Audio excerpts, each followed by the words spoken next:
Olá, estamos começando mais um Cast 21, o podcast do Tribunal Regional do Trabalho do Rio Grande do Norte. No episódio de hoje, nós vamos falar sobre dois temas que caminham lado a lado: o enfrentamento ao trabalho escravo contemporâneo e a importância da aprendizagem profissional como forma de proteção de crianças, adolescentes e jovens.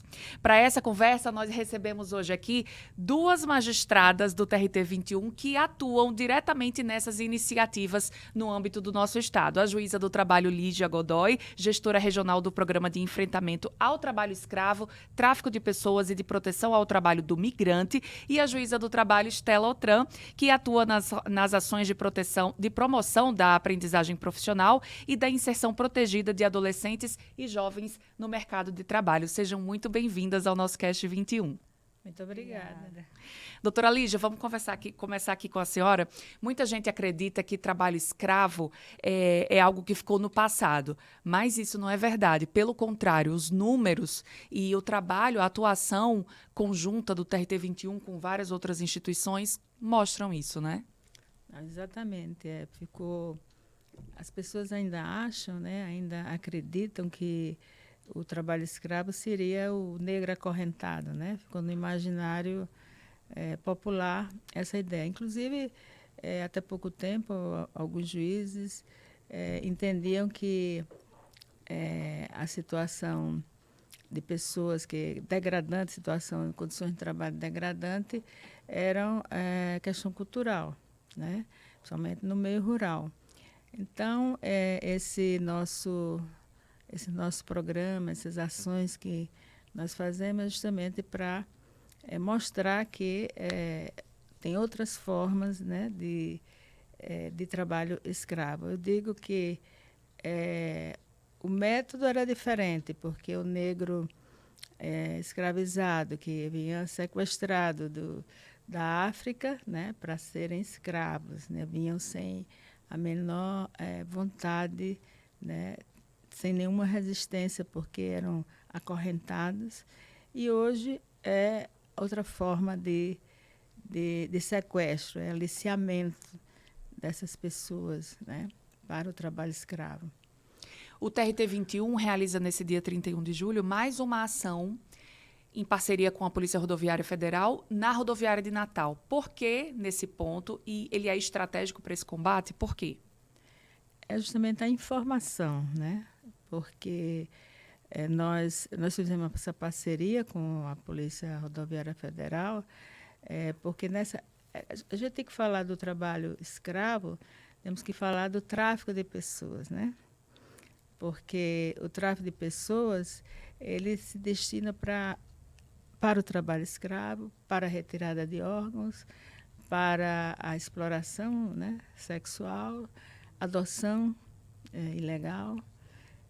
Então, o trabalho escravo ele é feito, né, essas pessoas são levadas para a exploração do trabalho através do tráfico, porque não é só o tráfico por rapto, mas por aliciamento, né?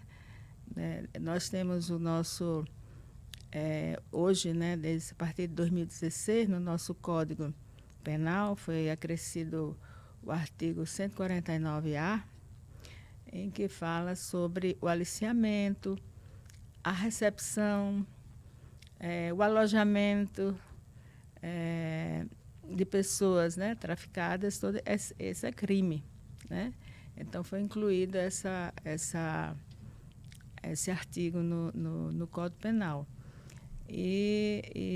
Então, eu digo que não pode se falar em trabalho escravo sem entender que é o tráfico de pessoas. E o Rio Grande do Norte é mais um estado de origem ou destino dessas pessoas? Não, o Rio Grande do Norte é de origem. Como a maioria, né, quase todos os estados do Nordeste, é onde há o maior aliciamento de trabalhadores em razão da vulnerabilidade do povo. Então, é um lugar de passagem, né, digamos, e não de origem. Quem está nos assistindo, que possa estar com a suspeita, como identificar que aquele trabalho ali, na verdade, não é um trabalho, é uma escravidão? Em primeiro lugar, o deslocamento, né? Você retirar o trabalhador do seu meio, do seu ambiente, para outros estados mais longínquos e até outros países, né? E com ofertas, com promessas de bons salários, boas condições de vida, né? Isso já é um sinal de que o trabalhador tem que estar atento para isso, certo? Hoje em dia, logo quando eu comecei na magistratura, o gato, o famoso gato, que é quem alicia os trabalhadores, ele usava um megafone num carro, andando na cidade, chamando trabalhadores para se reunir em um clube, em determinado lugar, porque tinha ofertas de emprego, né? Então, esses trabalhadores já iam com essas promessas, e lá eles já tiravam documentos, já começavam a se endividar com o gato, né? E eles, para viajar para outros, sempre para viajar para outros lugares. E hoje são criadas empresas terceirizadas, sem a menor idoneidade financeira, para essa fornecimento de mão de obra. Então, essas empresas, elas fazem isso para as grandes empresas, né? Como aconteceu, um caso assim, emblemático no Rio Grande do Sul, na região de Bento Gonçalves, foram resgatados 200 e poucos trabalhadores escravizados, e as vinícolas diziam, não sabia, porque eu contratei uma empresa terceirizada. Quer dizer, se exime ali de qualquer responsabilidade. E é isso que a gente tem visto, né? Então, essa é a grande realidade hoje. É, né? A terceirização do trabalho escravo. Digamos a assim, terceirização do trabalho escravo. Doutora Estela Otran, e muitas vezes isso ocorre com crianças, mas a gente tem hoje no Brasil, regulamentado bonitinho, o estímulo à aprendizagem. Como separar, como diferenciar, né, a exploração do trabalho infantil de um sistema de aprendizagem profissional regulamentado? Na verdade, como a doutora Lígia falou, esse tráfico humano para fins de trabalho, né? Na verdade, o tráfico humano, como a doutora Lígia falou, ele tem várias finalidades. Mas a principal, o que nós temos visto, é para a fins de exploração sexual, pelo menos o tráfico internacional. E desse tráfico internacional, eu peguei aqui alguns números, fazendo uma pesquisa rápida, foi observado que, em análise de dados de 142 países, as crianças representam 30% desses indivíduos traficados para exploração sexual. E a grande maioria desse número é de meninas, né? E até mesmo quando o tráfico de pessoas não é destinado à exploração sexual, 72% desse caso, as meninas foram exploradas sexualmente para fins comerciais. Então, eu acredito que o tema do programa de combate à exploração, ao tráfico de pessoas, com o meu programa, né, que eu digo, o programa do Tribunal Regional do Trabalho da 21ª Região, que é de combate ao trabalho infantil e estimular a aprendizagem, eles estão bem linkados, eles estão bem aproximados, porque se liga ao fim último, que é o trabalho decente, e nós buscamos, ambos os programas, o fim último, que é o trabalho decente. Então, nós buscamos uma conscientização da população.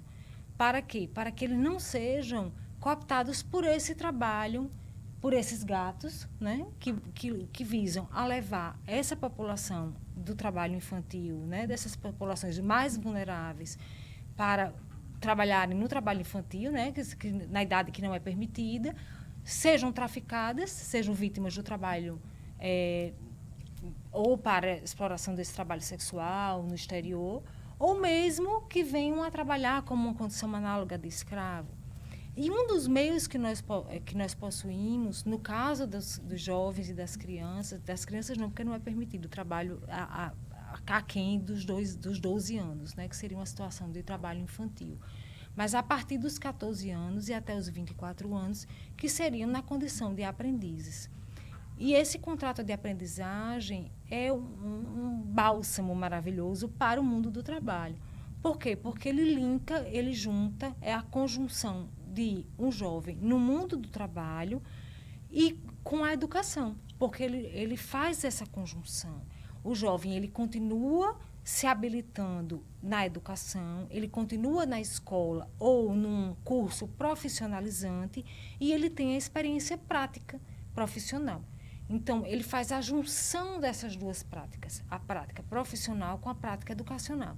Então, a gente tem a inserção desse jovem nesses dois mundos. A gente faz a junção, o link dessas duas práticas fundamentais para criarmos um profissional habilitado para posterior vinda de um mundo profissional, de um trabalho decente, de um trabalho regulamentado e de um trabalho rígido, de um trabalho efetivamente protegido.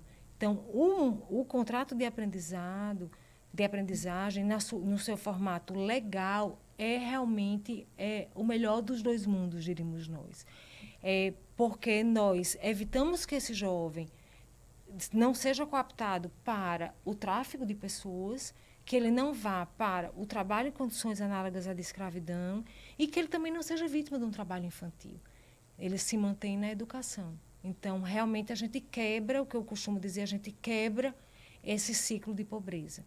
Então, se nós conseguíssemos com que as empresas efetivamente cumprissem a lei, suas cotas de aprendizagem, e mantivéssemos esses nossos jovens num contrato de aprendizagem, na escola até os 14 anos, efetivamente, e depois dos 14 anos inseríssemos esses jovens num contrato de aprendizagem, nós evitaríamos muito desses problemas que o nosso Brasil tem no mundo do trabalho.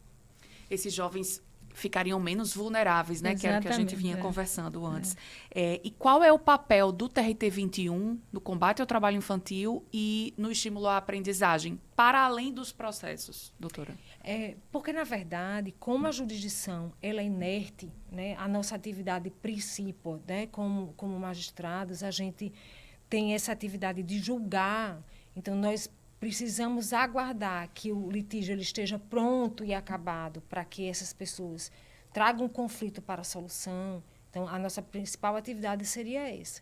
Então, nós estaríamos aguardando que esse conflito tivesse feito, né, tivesse no mundo real, para que nós julgássemos, então, solucionássemos esse conflito.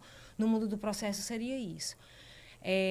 E nesses programas que o TST criou, né, vislumbrando esse trabalho decente, junto do Programa de Combate ao Trabalho Infantil, o Programa de Trabalho Seguro, o Programa de Combate a Trabalho Escravo e Trabalho do Migrante.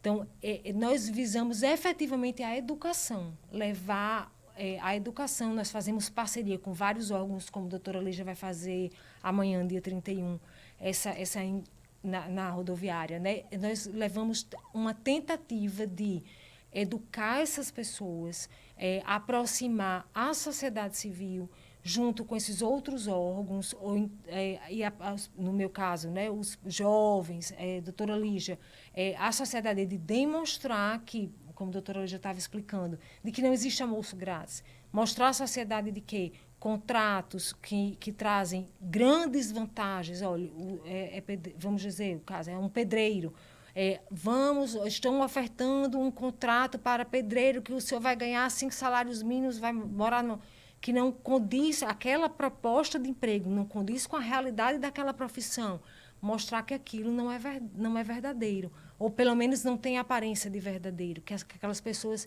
demonstrar aquelas pessoas que aquela oferta de emprego não condiz com a realidade do fato, né, daquela profissão. Então, a gente tenta, por meio desses programas, educar essas pessoas, demonstrar a essas pessoas que aquilo não é real.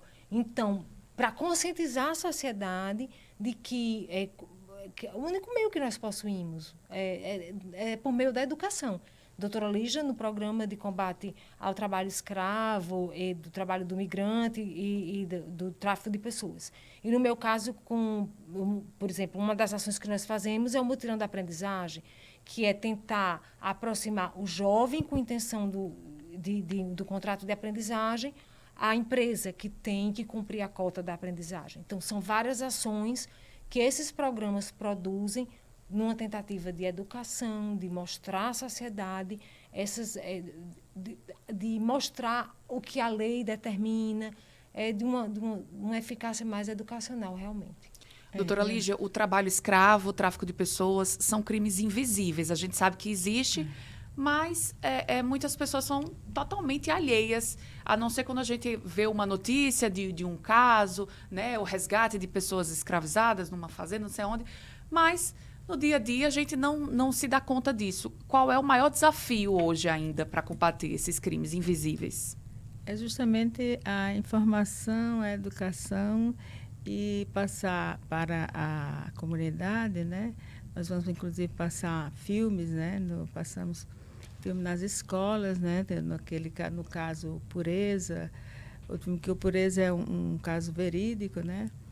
E para que eles tenham conhecimento dessa realidade, né? Porque como é um crime invisível e longe da imaginação de qualquer jovem, de que isso exista ainda, né? Então, são formas de conhecimento. Tudo é o conhecimento, né? Nós, a doutora Estela estava falando aí, o papel do juiz, esses programas eu fico muito feliz, né? Porque nós, juízes, que tínhamos esse papel inerte, né? De apenas aguardar que as ações cheguem para julgarmos, hoje nós temos um papel protagonista, né? Porque nós fazemos essas ações, né? Educativa mesmo, né? De conhecimento, leva ao conhecimento. Nós vamos fazer, dentro do nosso programa, umas ações, inclusive para criança a partir de 7 anos e jovens. Nós vamos fazer no encerramento de todo o programa do ano, uma ação assim, de forma lúdica, né? Levar teatrinho de bonecos, que temos feito isso, contando as historinhas, e passando para as crianças e os pais, né? De como é que se dá o aliciamento, né? De criança oferecendo um bombom, um docinho, um brinquedo. E essas crianças, acontece muito, né? A gente vê nas reportagens sobre isso, né? Então, é uma forma de mostrar como deve se defender. Tá? Esses são ensinamentos, né? E, independente das pessoas, né, da comunidade de um modo geral, para levar esse conhecimento, esse programa nos permite qualificar, né, a qualificação de nossos próprios colegas, de juízes, de servidores, né, para ter um olhar mais atento, né, nas ações judiciais, porque hoje ainda é muito, muito raro. O advogado também precisa de serem qualificados, né, sobre como é que se dá o trabalho escravo, quais são os sinais de que ele pode trazer, né, essa realidade para os autos.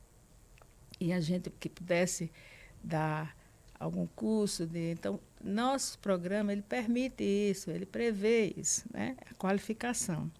Então, todo esse conjunto já ajuda ao combate, né, do trabalho. A senhora falando agora, eu lembrei... Desculpe, mas eu vou tossir. Sem problema. Eu lembrei, não sei se vocês ficaram sabendo...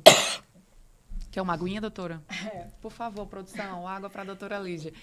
Eu lembrei que recentemente, no bairro de Capim Macio, não sei se vocês ouviram falar, saiu, os grupos de WhatsApp compartilharam muito, né? As mães e os pais super preocupados, saiu na mídia também. Um caso de uma criança que quase foi levada e era uma quadrilha. E a informação que eu vi na época era que essa pessoa até foi conduzida à delegacia e informou que eram 7 pessoas envolvidas nesse crime. E um menino que estava com os pais na praça, ele quase foi levado. Ups, Meu ponto caiu. Ele quase foi levado por essa pessoa. Era uma mulher que se aproxima com... Lembrei porque a senhora falou da balinha. Se aproximou com um desenho, vamos pintar, vamos desenhar. E mesmo na presença dos pais, mas os pais estavam conversando com outras pessoas, se distraíram. Então, é um crime invisível, que muitas vezes a gente não se dá conta, mas ele está ali, silencioso. Esses grupos criminosos à espreita, esperando uma oportunidade, né? E como é cruel, né? É por isso que nós estamos elaborando uma cartilha para os pais, né? Para poder, como é que eles podem detectar, né, esse crime. E para as crianças, estamos fazendo um livrinho de pintar com história, né? Para que eles tenham esse conhecimento. Como a doutora Estela falou, a questão de religiosidade, essa não educação sexual dos jovens, né, das crianças nas escolas, às vezes eles não sabem até um assédio, né, se aquilo ali é uma brincadeira, se é ruim, se é alguma coisa ruim, né? Se é inadequado ou não, né? Se é inadequado. Então, eles... tudo é informação, é conscientizar, né, e multiplicar dentro da sociedade. Eu, na experiência do ano passado, que nós tivemos em escolas, eu achei interessante porque alguns alunos, né, alguns dos jovens, disseram assim: eita, meu primo, aconteceu isso com ele, né? Foi levado para o sul, uma empresa que ofereceu bons salários e tal, e lá ele não podia nem voltar, né? O ano passado também, na ação que fizemos na rodoviária, e uma senhorinha falou comigo assim: vem cá, moça, eu acho que eu era escrava, né? Trabalho doméstico? Trabalho doméstico, sabe? Então, a importância desse programa é muito grande, né? Para a gente hoje ter um novo olhar. A gente não, eu acredito assim que, por exemplo, aqui no estado do Rio Grande do Norte, como eu falei, que era um ponto mais de aliciamento, né? Pela vulnerabilidade das pessoas, mas também pela a dificuldade de fiscalização, né? Que hoje, de um tempo para cá, o Ministério do Trabalho tem sentido, né, pelo esvaziamento, uma época, esvaziamento de fiscais, mas dentro da minha experiência profissional, época que eu estava na região de Goianinha, algumas inspeções judiciais que eu fiz era simplesmente a situação dos trabalhadores de escravo, situações degradantes, sem se fazia as necessidades no mato, né? Comiam, eles montavam uma tendinha assim, debaixo do sol, eles mesmos, uma lona para poder comer. Então, você vê isso. Então, isso é o trabalho escravo. Só que o advogado, que ainda, né, não tinha esse conhecimento, porque o nosso Código Penal antes, o artigo 149 dizia reduzir a pessoa à escravidão é crime. Pronto. Era genérico, né? Então, havia muita dificuldade assim, de identificação. Hoje, o nosso código ele já mostra quais são os atos que pode caracterizar trabalho escravo, que é jornada exaustiva, condição degradante, né? Trabalho, a servidão por dívida, né? Então, essa liberdade que alguns acham que escravo é só quando está preso, não pode ir e vir, não é hoje, né? A situação da escravidão contemporânea, a dificuldade financeira, né? Essas pessoas se afastam, porque o aliciamento já está lá no Código Penal, no artigo 207, o aliciamento de trabalhadores, ele se dá quando ele procura deslocar o trabalhador para outra região. longe da sua comunidade, da sua identidade, lugares que ele pode estar próximo das famílias, né? Então, eles levam, normalmente, que a gente tem visto, por exemplo, hoje em dia, a construção civil tem crescido muito, né? O aliciamento de trabalhadores. Eles levam para fazerem alguma obra para uma grande empresa, né? Hoje, com a terceirização da escravidão, eles levam, e lá, quando chegam, pelos relatos, eles não sabem onde moram. Eles moram em algum lugar distante da obra e saem, não sabem onde estão, né? E em condições precárias. Terríveis. E no caso do trabalho escravo doméstico, é ainda mais complicado por esse aspecto psicológico, é que muitas vezes essa funcionária, né, essa escrava contemporânea, ela não pode nem ser tirada de forma abrupta daquele lar, porque é aquilo que ela entende como lar, mesmo não sendo. Mesmo ela não sendo da família, né, como muitas vezes esses patrões alegam que essa funcionária é, mas ela não pode ser retirada de imediato. Eu vi um caso recente que houve uma denúncia feita pelos vizinhos, mas a mulher continuou, ela não foi retirada porque ela, primeiro, que não tinha para onde ir, segundo, que já não tinha mais familiares. Ela foi tão afastada dos vínculos dela, né, de família e sociais, que aquilo era a única coisa que ela tinha, por pior que fosse. Né? Inclusive, a objetificação é tão grande que ela trabalhou para a avó, depois para a mãe, era como que um presente de casamento, aquela pessoa. Você pessoa. já imaginou que a maioria desses casos, eles vêm para trabalhar nessas casas que são menores, são crianças, Sim. Vêm como trabalho infantil e segue, a sua grande maioria não sabe ler, são pessoas que vem como objeto e passou de família para família. Como se fossem um bem, né? Normalmente, no trabalho doméstico, a gente tem visto assim, ela veio cedo, a família pobre, aí, não, vamos lá para casa para dar a escola, para, né, ajudar. E quando chegam, nada de escola, é só para trabalhar, e aí passam a vida inteira, né? Teve um caso que eu julguei e a audiência foi a mais triste que eu me contive para não chorar, sabe? Porque, de um lado, a empregadora, que por sinal foi a filha da empregadora também, que ela veio passando, né? Trabalha para a mãe, depois nasce os filhos e vai ampliando, e nesse caso ela ampliava o trabalho além, não era só agregando funções, só agregando, né? E dizia assim, a gente tinha ela como uma pessoa da família, como é que ela fez isso? Tô decepcionada, assim, né? E ela do outro lado começou a chorar. E eu perguntei assim, por que a senhora está chorando? Ela disse, porque eu a vi crescer, né? Eu a vi nascer, que era filha, né? Olha, aquilo ali para mim, eu fiquei assim, eu disse, olha, eu vou dizer uma coisa para a senhora, não chore. Porque a senhora não é uma pessoa da família, né? Então, a senhora está buscando seus direitos, mais do que os seus direitos, a sua dignidade, sabe? Mas foi muito triste, porque existe essa relação de afetividade que se cria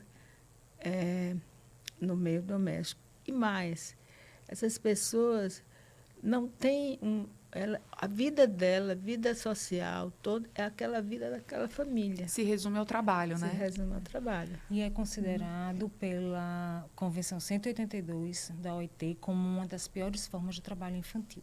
Não é permitido para menores de 18 anos, porque expõe aquela criança, aquele adolescente, a vários perigos, como até exploração sexual. Não para fins comerciais, mas dos patrões, de perigos mesmo, de cozinha, de ambiente doméstico, né? Tem produtos químicos, né? Mesmo de uso doméstico, mas a OIT entendeu que aqueles empregados domésticos não podem serem menores de 18 anos, ser uma pessoa menor de 18 anos. Que essa convenção está em vigor no nosso país. Então, a empregada doméstica não pode ser pessoa menor de 18 anos. Você sabe que foram resgatados em 2023 54 empregados domésticos no trabalho escravo. E é mais do que um trabalho em condição análoga de escravo silencioso, porque imagine a dificuldade de fiscalização. Porque estão na casa das pessoas, né? Então, realmente depende de denúncia, de conscientização da própria sociedade. Mas a cultura ainda é muito forte, né? E a gente sabe que as denúncias, vocês tinham passado um dado aí de 7%, né? Apenas 7% chega no Disque 100, por exemplo, que é um dos canais. Com dados do Disque 100, né, teríamos que 513 crianças vítimas de exploração sexual por dia, né? Seria mais ou menos no Disque 100. Estima-se que apenas 7 casos de 100 são denunciados de exploração sexual. É isso, a gente poderia passar horas aqui conversando, né, sobre esses temas. Realmente é muito amplo. No geral, a gente está falando sobre trabalho decente, né, trabalho digno. Então, queria agradecer imensamente a presença de vocês, a participação, doutora Lígia, doutora Estela, combater o trabalho infantil, o trabalho escravo, né, o tráfico de pessoas e estimular a aprendizagem. São fundamentais para a gente ter uma sociedade mais justa, né, e digna para todos. Então, muito obrigada. Eu que agradeço, né, essa oportunidade de poder mostrar, porque é mais uma forma de conscientização, né, de quem nos ouvir e de conhecimento desses fatos, né.